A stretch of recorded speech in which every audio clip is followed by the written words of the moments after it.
essayer de faire un rappel des autres vidéos. Je vous ai demandé, pour apprendre à bien faire une bonne présentation en public, il faut tout d'abord se réconcilier avec le français. Cela veut dire qu'il faut que le français que vous avez déjà acquis depuis plusieurs années puisse sortir de manière fluide. Et comme je l'ai précisé dans les autres vidéos, c'est que cela s'adresse particulièrement aux personnes non francophones qui n'ont pas l'habitude de parler français. On va passer à une autre technique. La technique est la suivante. C'est savoir régler le débit de la parole, savoir articuler et savoir bien prononcer. C'est plutôt 3 techniques qu'une. Pourquoi? Car quand vous faites une présentation devant un public, vous n'êtes pas comme un journaliste du journal télévisé qui est là pour transmettre un message, une information. Non, non, non. Vous êtes là non seulement pour transmettre votre idée, mais surtout pour convaincre. Pour convaincre, il y a plusieurs paramètres qui rentrent en jeu. Et parmi ces paramètres, on va parler du débit des paroles. Il faut que 100% de l'auditoire comprenne absolument ce que vous dites. Alors, dans ce cas-là, il faut intervenir le débit. Comment cela? Donc, il faut choisir un débit qui soit correct, ni trop long, ni trop rapide. Un débit correct par lequel tout le monde puisse comprendre le français. On ne parle pas encore de message à transmettre, mais d'abord comprendre le français que vous dites. Et maintenant, je vais vous donner un exemple. J'ai pris un texte et je vais vous donner un exemple de lecture. Et un exemple de lecture des stagiaires. Alors, l'exemple est le suivant. 5 clés pour parler en public sans stress. Là, je pense que vous m'avez compris. Mais seulement, d'après mon expérience, il y a beaucoup de gens qui commencent par la manière suivante. Clé pour bien parler en public sans stress. C'est bien. Des gens qui ont l'habitude de parler français ne trouveront aucune difficulté à le comprendre. Mais ceux qui n'ont pas l'habitude trouveront du mal. Auront du mal par contre à bien comprendre votre message. C'est pour cela qu'il faudrait avoir un débit correct. Je continue. Pratiquer la respiration appropriée. Des données de stress et de pression de la vie quotidienne imposent de mauvaises habitudes de respiration. Et quand vous parlez à un débit normal, correct, vous donnez à votre auditoire le temps d'assimiler l'information que vous avez dit. Autre chose encore, quand vous allez doucement, inconsciemment, votre cerveau enchaîne automatiquement. Quand vous parlez d'un débit normal, votre cerveau est en train de chercher l'idée suivante. Ce qui fait vous éviter tous les et les blocages qu'on trouve régulièrement. Ici, par exemple, je vous lis comme lisent les gens que j'ai connus, ils lisent de la manière suivante. Pratiquer la respiration appropriée. Des états de stress, de dépression, de la vie quotidienne imposent de mauvaises habitudes de respiration. Lorsque la plupart des gens prennent la profonde respiration, ils le font seulement ceux qui ont du mal à comprendre ou qui ont du mal à entendre, ils vont faire un effort supplémentaire, non seulement pour comprendre l'information, mais comprendre déjà le texte. Et si vous continuez comme ça, à un certain moment, les gens vont décrocher, ils vont penser à autre chose pour partir. Donc la première règle, c'est avoir un débit normal, moyen, compréhensible pour tous. La deuxième règle, et la plus importante, Pour pouvoir convaincre, il faut que les gens entendent les mots. Il faut que les personnes, l'auditoire, entendent les mots et comprennent le mot. Et bien pour cela, il faut articuler correctement. Il y a certains mots, certains verbes, certains termes, il faudrait bien les prononcer pour que tout le monde puisse les comprendre aisément. Le cerveau aime tout ce qui est simple, tout ce qui est très simple.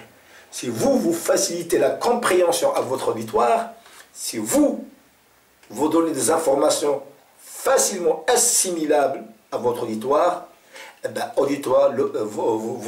vos interlocuteurs vont vous écouter jusqu'à la fin et vont vous prêter attention. Alors, comment pratiquer l'articulation? Articuler, c'est-à-dire, on doit comprendre le mot entièrement, qu'il n'y ait pas de confusion dans la compréhension, sauf s'il y a une confusion dans le contexte. Et cela, c'est autre chose. Je vais vous donner un exemple. Alors, je vais lire. Le sommaire du rapport de stage. Vous avez remarqué que j'ai prononcé le RE, le sommaire. J'ai bien articulé. Le sommaire du rapport de stage. Je n'ai pas dit le sommaire du rapport de stage, non. J'ai bien articulé RE de sommaire. Donc, chaque fois que vous avez un doute sur un mot, eh bien, articulez-le et articulez-le correctement. Je continue. Il s'agit du plan de votre rapport. Attention, les lecteurs les plus pressés ne liront que cette page et la conclusion. Choisissez votre précision, les termes de vos titres pour que très rapidement la structure et le contenu de votre rapport soient identifiables. Identifiables. Donc tous les mots que j'ai prononcés sont tous compréhensibles. Or, votre but, c'est que tout le monde, votre auditoire, doit comprendre ce que vous dites. On ne parle pas encore de convaincre, mais comprendre. Déjà, ils doivent comprendre ce que vous dites. Après, il y aura les techniques de persuasion et être convaincant. Donc, deux choses, le débit et l'articulation. Je vais prendre un autre exemple. Pratiquer la respiration appropriée. C'est joli, c'est compréhensible. Mais je peux encore donner plus de vivacité à mon mot en lisant de la manière suivante. Pratiquer la respiration appropriée. Des années de stress et de pression de la vie quotidienne, j'ai bien précisé le NE à la fin, quotidienne, impose de mauvaises habitudes de respiration. Lorsque la plupart des gens prennent une profonde respiration, ils le font à partir du haut de leur poitrine.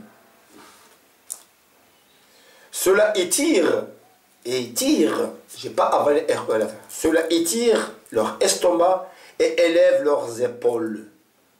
Cela crée une situation où vous avez trop respiré. Et ce n'est pas une bonne situation pour les orateurs. Heure à la fin. Ce type de respiration peut effectivement causer de l'anxiété. Donc, tout ce que je dis là, normalement, tout le monde doit comprendre. Quand j'ai dit, par exemple, quand j'ai lu peut causer de l'anxiété, j'ai bien appuyé sur anxiété. C'est que votre objectif, le vôtre, c'est que tout le monde, la majorité, voire la totalité des personnes qui sont devant vous, doivent obligatoirement comprendre vos mots. Pas l'idée de votre rapport, mais au moins le mot. Et c'est déjà gagné.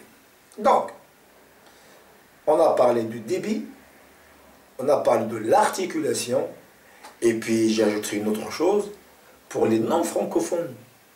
Les non-francophones, c'est la prononciation. Pour la prononciation, malheureusement, je n'ai pas de technique que je peux vous dire par la vidéo. Seulement ce que je peux vous dire, c'est de demander à des personnes qui prononcent bien de pouvoir vous corriger. Dans mes formations, j'ai eu des personnes qui ont des masters, voire des doctorats, et qui ont un très bon bagage en langue française. Seulement, quand ils parlent au français, c'est incompréhensible. Pourquoi? Parce qu'ils ont une mauvaise prononciation, et cette mauvaise prononciation n'a jamais été corrigée. Alors, si vous êtes non francophone, et que la langue française n'est pas votre langue, ce que je vous propose, et ne rigolez pas, pour bien apprendre à articuler, je vous conseille, si vous n'avez pas de coach, de vous conseille de vous adresser à qui, et c'est là où vous allez de regarder les dessins animés Dora. Eh oui, Dora. Vous mettez un casque et vous prononcez derrière elle, parce que il prononce avec du très bon français, et c'est de l'excellent français, et c'est de la bonne prononciation. Et comme je dis à mes stagiaires, je vous parie que vous prenez n'importe quelle personne au Maroc avec un doctorat en littérature française, et je vous garantis qu'il ne prononce pas aussi bien qu'Odora. Voilà. Je vous ai donné donc 3 techniques pour pouvoir avancer un petit peu dans la prise de parole en public. J'espère que cela va vous aider. Et d'ici là-bas, je vous dis au revoir, à la prochaine fois. Salut!